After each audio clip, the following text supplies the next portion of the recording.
Pronto, oitavo ano. Então a gente vai falar hoje sobre o processo de independência do nosso país, né, do Brasil. E antes, né, é bom fazer uma rápida lembrar, né, do ano passado, voltar um pouco o tempo em que nós estudamos, né, o período das grandes navegações, o período que Cabral chegou aqui no Brasil em 1500.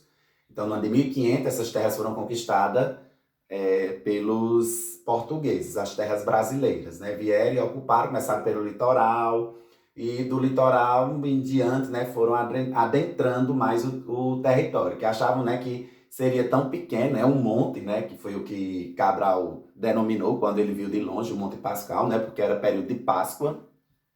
E aí depois foi que perceberam, né, que aqui era um grande território, geograficamente falando. Então, em 1500 ele chega aqui, no primeiro momento que eles chegam, eles não tinham ideia, né, ainda de tantas riquezas. Então, a primeira riqueza natural logo que eles vão explorar, que vão perceber, é a madeira, né, que é o pau-brasil, que foi devastado aqui, né, e levado todo para Portugal. Depois descobriram as ricas minas, né, minérios também. Então, o Brasil, no início de sua colonização, foi de exploração. Então, o Brasil, durante séculos, né, de conquista europeia portuguesa, foi um país de exploração. Muitos recursos foram explorados a ponto de chegar a faltar aqui no país. Então, não foi um ato, né, de exploração e povoamento logo, não. O povoamento do país vai se dar depois, séculos mais tarde. Mas antes, né, era aquela confusão entre nativos, né, que já eram os povos que estavam aqui, os índios, mais os brancos, e queriam forçar os índios a trabalhar. Os índios não aguentavam, né, porque eles não estavam habituados àquele modo de vida europeu, e aí foram buscar os negros na África. E aí foi onde, né, começou o desenvolvimento, vamos dizer assim, agrícola. Aí veio o plantio da cana-de-açúcar. Pernambuco, né, foi um grande exportador de cana, né, de açúcar aqui no país. Então, no início lá da colonização, nós tivemos nessa grande produção aurífera de açúcar, né, grande produção de açúcares, do açúcar, da cana-de-açúcar aqui no Brasil. E isso já é também outra exploração, e essa exploração já vai ocasionar o povoamento, que aí na vinda, né, dessas pessoas para ocupar os territórios e fazer plantações, fazer com que elas já começassem a residir aqui no país. Então, séculos mais tarde é que vai haver o povoamento, as vilas, né, vão começar a surgir dessas vilas as cidades, como as cidades antigas do país, que a gente conhece. Salvador é uma cidade antiga, Recife,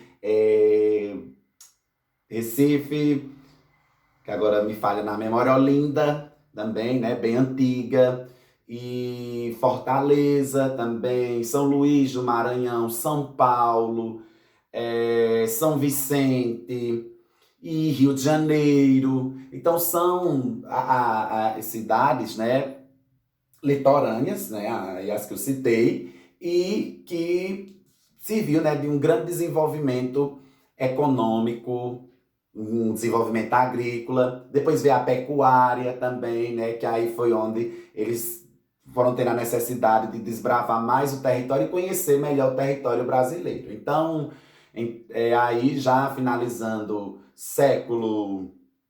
o século anterior, né, a chegada da família real, século XVIII, né, o Brasil já estava bem, digamos assim, né, bem povoado, né, pela o fato, né, de não ter sido bem povoado anteriormente à chegada, e quando chegaram também os europeus aqui no Brasil.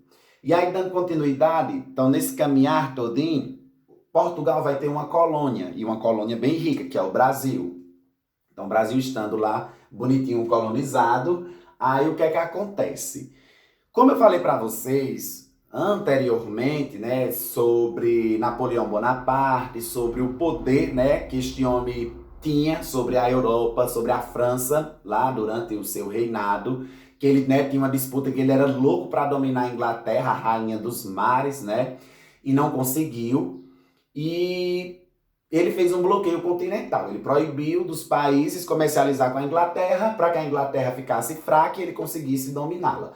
Só que o que é que acontece, né? Portugal continuou tendo as escondidas a relação econômica com a Inglaterra. Quando Bonaparte soube, aí, meu filho, ele veio com tudo, né, para atacar Portugal. E na época, quem estava reinando, né, quem estava de conta do trono, era o príncipe regente D. João VI.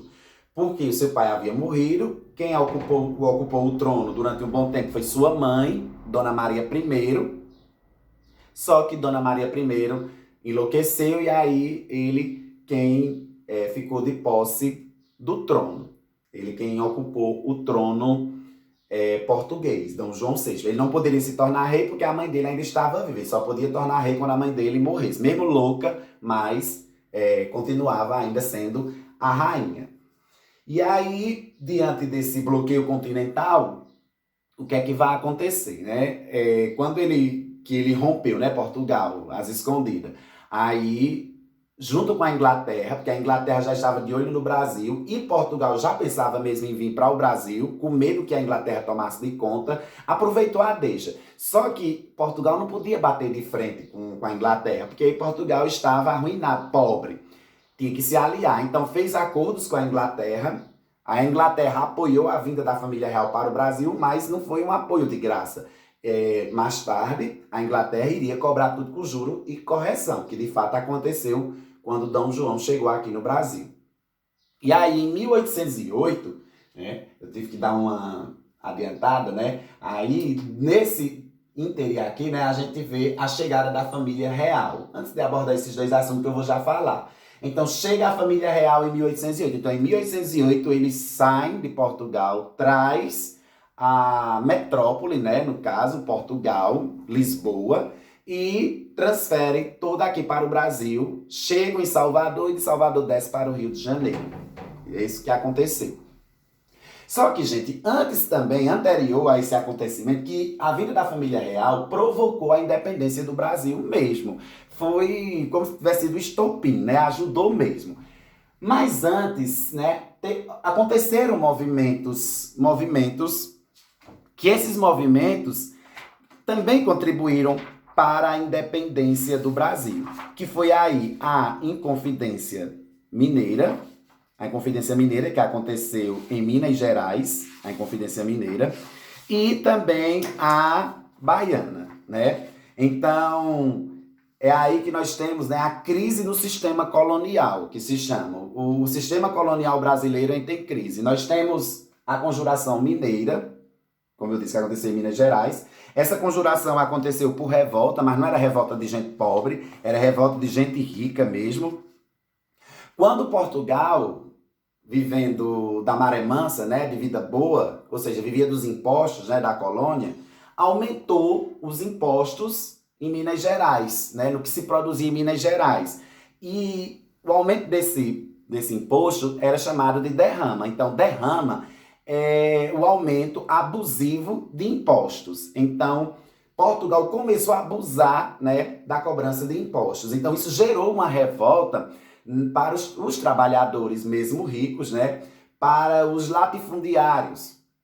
E quem se destacou nessa revolta, né, nessa conjuração, foi Tiradentes. Tinha outros, vocês vão ver no material que eu mandei, tinha outros junto com Tiradentes, não era ele só, mas Tiradentes se destacou porque foi o que foi morto. Então, dia 21 de abril é o dia de Tiradentes, porque significa, né, uma data importante, significa para a história do Brasil um passo à independência, um rompimento do Brasil com Portugal. Então, dia 21 de abril a gente comemora, né, o dia de Tiradentes, né, que vocês vão ter lá no material que eu mandei. E tem outros líderes mais, né, como tem o caso de Tomás Antônio Gonzaga,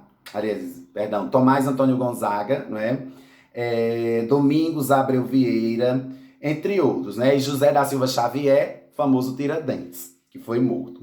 E aí, esse movimento, né, como eu disse, né, ele foi reprimido, né, pela coroa, e na época Dona Maria ainda tinha juízo, Dona Maria I, a rainha, que estava no poder, mandou matar todos os envolvidos, ou, aliás, mandou perseguir e pegou Tiradentes, matou, esquartejou e colocou os pedaços dele para que as pessoas vissem, né, por onde passasse, o que é que aconteceria com quem fizesse qualquer movimento do tipo, né, que foi a Conjuração Mineira.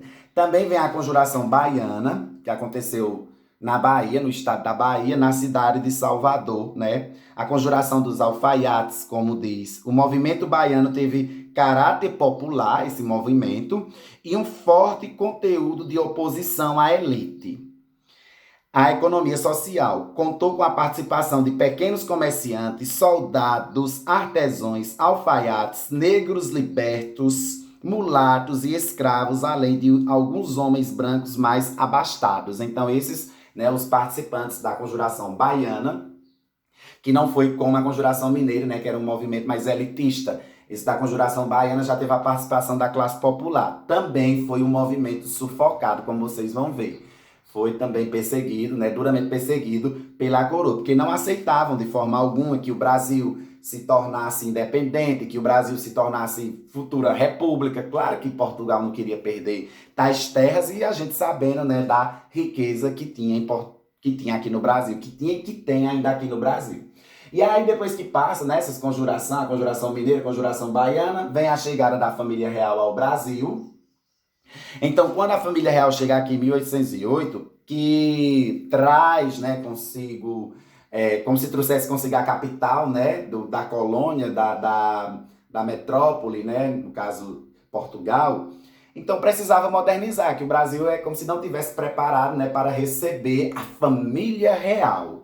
E aí, quando ele chegar aqui, D. João VI, ele vai tratar de fazer algumas melhorias. Melhorias não, ele vai fazer reformas, principalmente na cidade do Rio de Janeiro, onde ele ia ficar, que precisava deixar mais ou menos a cara da capital, da sede do governo. E aí começa, né, a ser implantado, a ser criado, a ser reformado, a ser construído várias coisas que vocês também têm no material que eu mandei, né? Como, por exemplo, os córregos foram canalizados, que existia aqui, ruas passaram a ter iluminação ao estilo europeu, né? E terrenos e estradas foram construídas. Criaram-se imprensas régias, o Real Horto, o Banco do Brasil, até hoje existe, né? O Banco do Brasil foi criado com Dom João. Foi fundada a Real Biblioteca, a atual Biblioteca Nacional, que pegou fogo, né, que estava aí completando seu bicentenário, e, né, aconteceu, né, aquela queimada lá. A chegada ao Brasil, a emissão artística francesa, formada entre outros artistas e outras coisas mais que vocês vão poder ver, que foram sendo implementadas aqui no Brasil durante o período que a família real aqui esteve, no caso, D. João VI. Que era casado com Carlota Joaquina, tinha muitos filhos, e o mais velho, né, dos filhos, né, o primogênito dele era Pedro. D. João, né, tinha o filho Pedro. E aí, diante disso, né, o Brasil vai ter uma nova dignidade, né, o Brasil vai passar a ter nova dignidade, porque agora funcionando, né, a sede do poder real português aqui. E ele precisava, lá quando já estava desocupando, né, Portugal pelas tropas de Napoleão, e aí foi o que ele fez, né? Até então, antes de voltar para Portugal, porque ele vai voltar, D. João. A solução encontrada pelo príncipe foi elevar sua colônia americana, em dezembro de 1815, à categoria de Reino Unido, a Portugal e ao Gales. Então ele unia, né, toda a colônia e formava o Reino português, né? Isso era uma forma também de aquietar os ânimos das pessoas que ficaram lá em Portugal, porque muitos não ficaram satisfeitos com a saída, né, a fuga de D. João VI de Portugal. E aí é onde o Brasil, né, tem, né, essa inovação, né, tem essa nova realidade, essa nova dignidade, né, como se coloca aqui, essa é uma nova dignidade. Pela razão também, né, do país ter virado sede da monarquia, e as cidades também, né, que foram construídas e tudo mais. No meio de tudo isso, nós vamos ter a Revolução pernambucana. A Revolução de 1817. Então, quando fala Revolução Pernambucana, eu já tratei desse assunto no início do ano, aconteceu lá, né, em 6 de março de 1817, lá em Recife. Foi uma separação, um movimento separatista. Pernambuco queria, em 1817, já com a família real aqui no Brasil, queria se separar do Brasil, né? Ou seja, seria um país. Por quê? Porque os que tinham condições financeiras lá, né, aqui, quer dizer, no estado de Pernambuco, na região Nordeste, estavam fadados pela cobrança também de impostos vindos lá da coroa portuguesa, que estava instalada no Rio de Janeiro. Então, só era tirando daqui e levando para lá. Então, toda a modernidade tinha um preço a ser pago. E esse preço a ser pago saía, né, que viraram províncias, né, dos vários lugares, né, que estavam crescendo, evoluindo, cidades aqui no Brasil. Saía daqui os impostos, né, para manter os luxos do rei, né, do príncipe regente no trono. E aí, a Revolução Pernambucana significava o rompimento de Pernambuco com o território brasileiro e proclamar uma república em Pernambuco. Foi muito audacioso o movimento, né? Foi um curto período, mas foi muita ousadia. E aí o que é que D. João faz? Ele vem e sufoca também esse movimento aqui em Pernambuco. Mas também serviu, na verdade, como a Conjuração Mineira, a Conjuração Baiana, né, como um caminho para a independência do Brasil. Aí D. João VI tem que voltar para Portugal em 1821. Fazem, né, todo um movimento lá e obrigam o retorno dele a Portugal. Só que D. João, né, voltando, né, para Portugal, ele pensou, né, não vou sair daqui e deixar aí, né, ao Léus, o país, o que também já tinha sido conquistado. Aí deixou seu filho, Pedro de Alcântara, no poder, né, como príncipe regente. Ele já foi como rei, porque a mãe dele havia morrido e ele tinha sido aclamado rei de Portugal. E aí ele volta para lá, né, para ocupar o trono, depois que já tinha sido desocupado de tudo, né, pelos franceses, a tropa de Napoleão. Ele volta para lá, mas deixa seu filho aqui, D. Pedro, para, né, ficar de conta, né, como príncipe regente do território brasileiro. E aí, diante de várias pressões, né, depois que ele sai tudo, diante de várias pressões, o medo ainda da elite, né, do campo, né? Camponês não, camponeses são os que trabalham. Eu quero dizer os trabalhadores, né, rurais, os ricos, né, na verdade, donos de terras, os latifúndios, né? Por medo que o Brasil voltasse, né, a ser colônia, então começaram a pressionar, e era pressão de Portugal, e era pressão daqui, de Portugal, porque não queria perder as terras, e daqui porque queria romper com Portugal, né? E aí fica aquela loucura. E Pedro, diante disso, ele diz, eu vou embora, eu vou sair daqui. E aí, com muita insistência, né, dos poderosos, né, que já havia aqui no Brasil, que queriam romper com Portugal, tinham interesse nesse rompimento, convence Pedro a ficar, porque eles queriam ter alguém, né, para representar o poder no país. E aí, no dia 9 de janeiro, ele decide ficar. E o dia 9 de janeiro de 1822 ficou conhecido como o Dia do Fico. Ele decidiu, em 9 de janeiro, ficar aqui no Brasil. E aí, continuando com as pressões, chega a um ponto que D. Pedro resolve proclamar a independência. Vida ou morte, né? E aí, às margens do rio Ipiranga, em São Paulo, no dia 7 de setembro de 1822, nunca esqueçam disso, foi proclamado a independência do Brasil, ou seja, o rompimento do Brasil com Portugal. O Brasil, a partir de agora, não mais pertence a Portugal. 7 de setembro de 1822, o Brasil rompe com Portugal. Mas assim, tem uma parte da história em que diz, né? O Brasil rompe com Portugal, mas cai no laço da Inglaterra. Eu acredito em até uma atividade, uma questão que eu vou mandar para vocês desse tipo. Então, a independência do Brasil é proclamada, né? Acontece no dia 7 de setembro de 1822. Foi proclamada por Pedro de Alcântara, né? E o Brasil sai, né, deixa de depender de Portugal, mas em compensação vai depender da Inglaterra. Então ela cai no laço inglês durante um bom tempo. Foi aquilo que eu disse anteriormente. A Inglaterra ajudou, fez a escolta protegendo, né, da França, da família real ao Brasil. Mas ela não fez isso de graça, ela cobraria depois e foi o que aconteceu durante um bom tempo com o Brasil, né? É por isso que digo, o Brasil saiu do laço português, mas caiu no laço inglês. É essa a situação, né? Então aí a gente tem o processo de independência do Brasil. Queria me estender mais, mas a aula virtual assim é complicado. Mas isso é para vocês entenderem melhor, a partir do assunto que eu mandei e poder comparar, indagar, questionar e perguntar o rompimento do Brasil. E esse processo de independência não significou também para os negros, nem para os nativos muita coisa, porque continuaram na mesma situação que estavam. Os negros perderam, né, suas terras que foram colonizadas. Os índios, perdão, gente, os índios perderam suas terras que haviam sido colonizadas pelos brancos. Ficaram aí, né, ao Deus dará. Os negros, aqueles trabalhos pesados, que a gente também já sabe muito bem, né? O processo de escravidão no Brasil. Aí foi que intensificou mais ainda a escravidão no Brasil, né?